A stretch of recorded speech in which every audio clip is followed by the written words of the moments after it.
Get HIV for the good of diversity, which is something I never thought I'd say. But this is a reference, of course, to, as you might remember, Naz Shah, who liked and retweeted a tweet from a parody account saying that the grooming victims should shut their mouths for the good of diversity.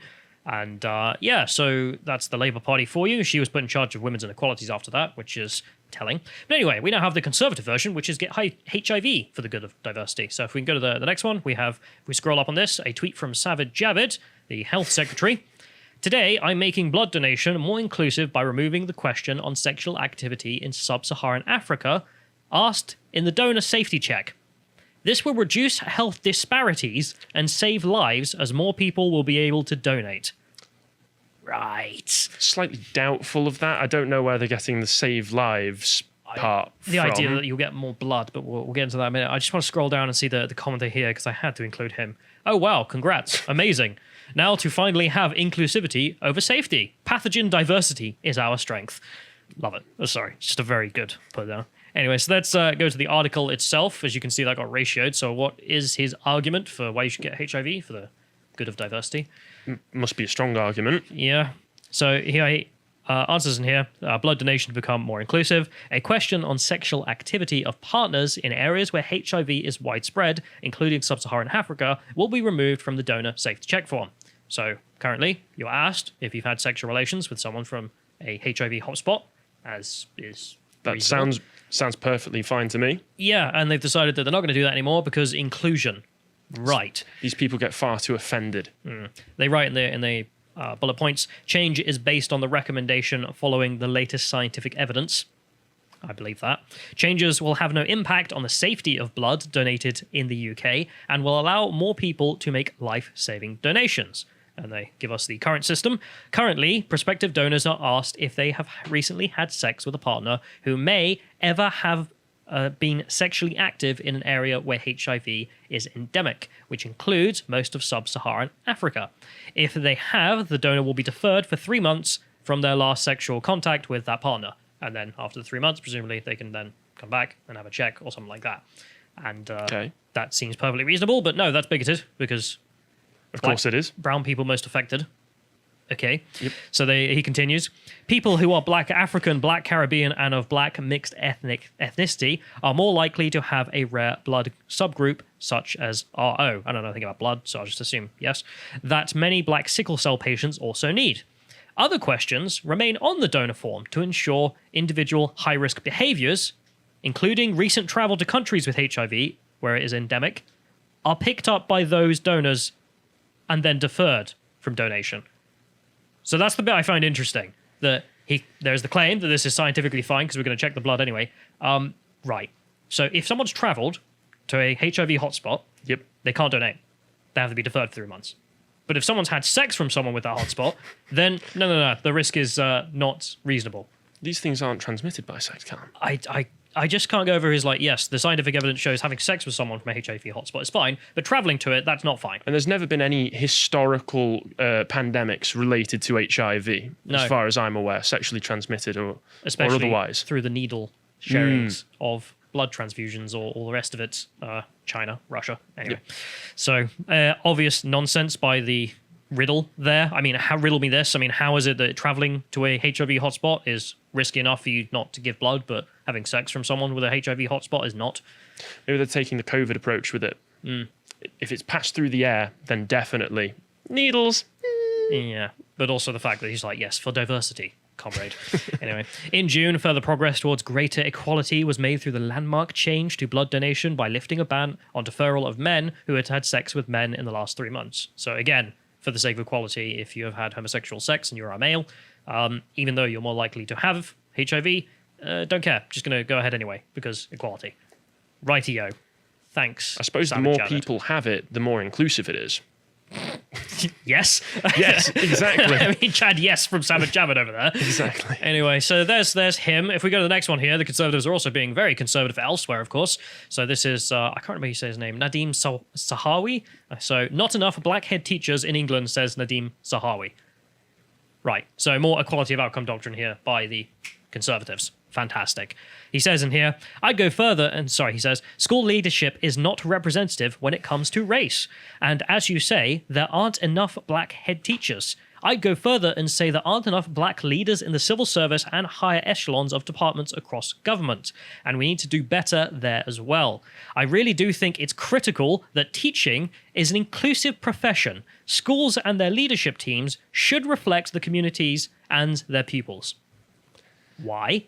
I mean, these just seem also like such vague blanket statements. It's like, well, there's always the question of how many people are applying, how suitable are these applicants? And he's just saying, nope, just blanket statement, we just need more. The skill of the person is not important. Nope. That there is X percentage of group characteristic A, therefore they should be X percentage We need them of to the match. profession. Yeah. It is completely illogical Or and reasonable, exceed. all the rest of it. Often exceed. I love Jordan Peterson on this. So, he's talked about this before. Where he's like, well, how many group characteristics are you going to measure this across? Are you going to do it for height? Are you going to do it for hair color? Are you going to do it for beards? Like, no one ever cares No, about of those course things. not. It's absurdist. But also, what happens when the equality of outcome doctrine harms the diverse citizens? Because remember, there are citizens who have rights and should be treated that way, and then there are the diverse citizens who are going to be given preferential treatment. We definitely need to segregate these two factions. Yes, but also that the diverse citizens are going to give them preferential treatment, according to Sahawi. Well, it turns out we have a story out of Japan which goes into what is going to happen and has happened in the UK, but is happening in much starker contrast here. So here's Vice News reporting, someone who would not want to report the failures of equality of outcome doctrine. A rule meant to ensure gender equality is keeping girls out of classrooms. Whoops. Oopsie daisies. Who could have seen this coming? Anyway, so, quote here, following the long history of gender segregation at schools and women learning far less academically than their male peers, many Tokyo public schools after World War II implemented a rule to change classrooms and make them equal. 50% women, 50% men. As in, the students had to be 50% women, 50% men, because not enough women. Fair. And now there are too many women. So the women are getting denied access to the classroom. And instead, they're letting in men with lower test scores. This isn't what we meant. What's going to happen with those black teachers, Mr. Sahawi? What happens then? What happens when they start getting discriminated against as well? Well, if they exceed, we'll just fire them. Yes. Fire the excess. I'm a progressive. I Exactly. fire black people for a living because there's too many of them. Right. Okay. So here we go. At first, it worked. Women studied alongside men, took more science and math classes math classes instead of sewing lessons, and imagined a future for themselves beyond the kitchen. Possibilities denied to girls under an imperial Japan that maintained strict gender roles. The girls started to score higher than boys on admission tests. So much so, in fact, that schools in recent years have had to fail more girls to maintain equal gender splits. They're failing the girls, even though they're performing very well, because that's too many women. So you just don't pass, love. Taking the Bernie Sanders approach. Yes. The Japanese people are tired of women. Anyway, so there's another quote in here that I find amazing. The Tokyo public school system doesn't want too many female students. Okay. Very progressive. So they're consciously making the passing score higher for girls than boys. Yasuko Sasa, who was part of the group of lawyers calling for an end to this policy. Oh, no. Oh, that's amazing, isn't it? So whilst it was privileging girls, and you can argue from Imperial Japan, there may be a push to get more girls in, but that doesn't justify an equality of outcome doctrine to do it. It's a socialist value. And it was a privilege to girls up until it's not now, and therefore it has to go. It's so progressive, it's returning to tradition. Yes. Literally male privilege. But that's not allowed. But the female privilege that was taking place before, absolutely halal. So gender should have nothing to do with high school entrance exams, but it's now a significant factor in whether a student is admitted, she said. Part of the hesitancy in immediately abolishing the gender quota came from some school administrators, worried that female students would overwhelm the schools and therefore jeopardizing boys' education. Okay, so gender should have nothing to do with the entrance exams, but also it should have everything to do with gender entrance exams. I love how the argument has flipped, though. It's now, well, think of the poor boys. They're underperforming. We need this quota to keep them in the classroom.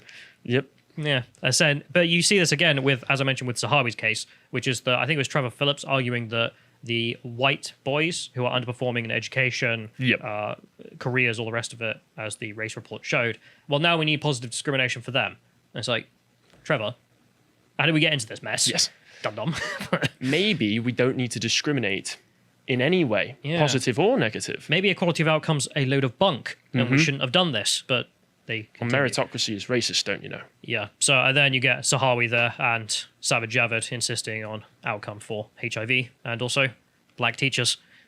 Anyway, I did see a story, I don't think I included it, which is that GB News published a report recently that some group of black academics have got together and said that, no, we found the institutional racism the government couldn't find. And I was like, oh, what is it? So I clicked on the article, and it says that despite the fact that black people make up 3.4% of the UK population, they make up 3.5% of the academics.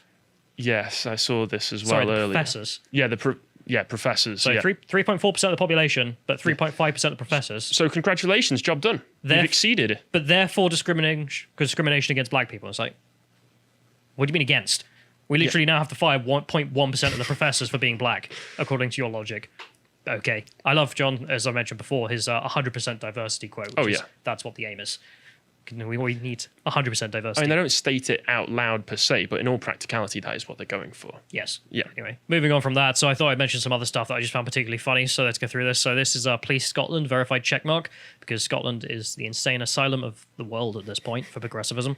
So you can see in here they list, if you have been targeted because of your disability, race, religion, sexual orientation, or transgender identity, or are you aware of someone who's being targeted, you may want to report it.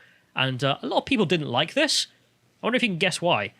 I'm just looking through those different characteristics. What's missing? Sex. If you're discriminated against your sex, that's A-OK, according to Police Scotland now, because they've dropped it from the list. Well, I mean, if you were going to call anyone out on that, you're turf. Yes, but Exactly. also that you can discriminate on sex, that's absolutely fine. Also, transgender identity. That's not in the Equality Act.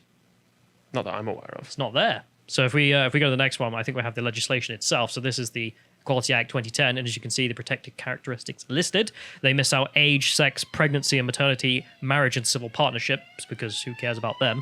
But also they changed gender reassignment to transgender identity. So I mean, the police literally changing the law before your eyes as applied.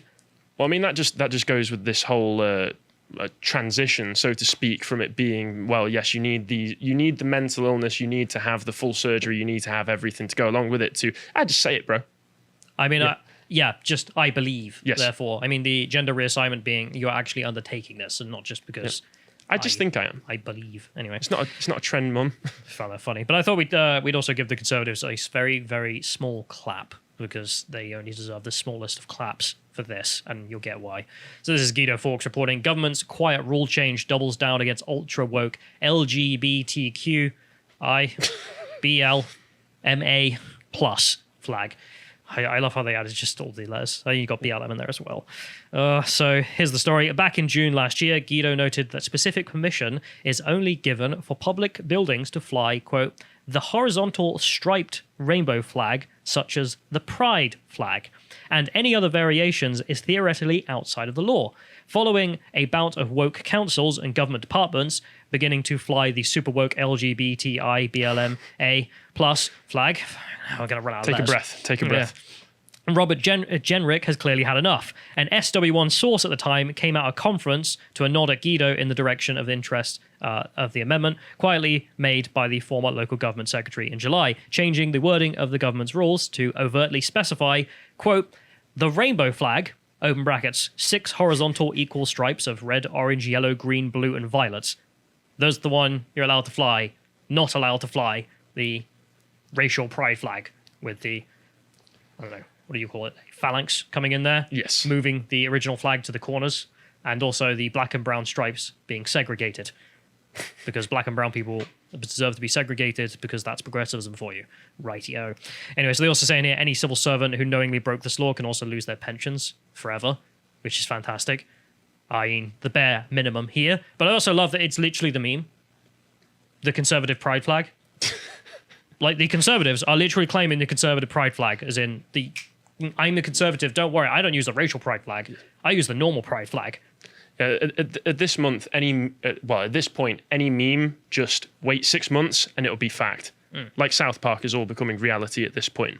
Yeah, and as one guy noted, damn, they hit us 3 years early, because if you can look at this one, you've got reject modernity, racial pride flag, return to tradition, traditional pride flag. Conservatives in 2024. Yep, no, 2021. That's how long it took. We now have officially sanctioned pride flags. If you enjoyed that segment from the podcast, The Lotus Eaters, you can catch the full podcast at 1 p.m. every weekday UK time at lotuseaters.com. You can also sign up at lotuseaters.com to get access to all the premium content we have on the site. Yeah, that's how we keep this whole operation running. And recently we've put up loads of great stuff, such as this interview with legendary comedian Steve Hughes, one of my personal favourite comedians, so it was a real honour to be able to meet him.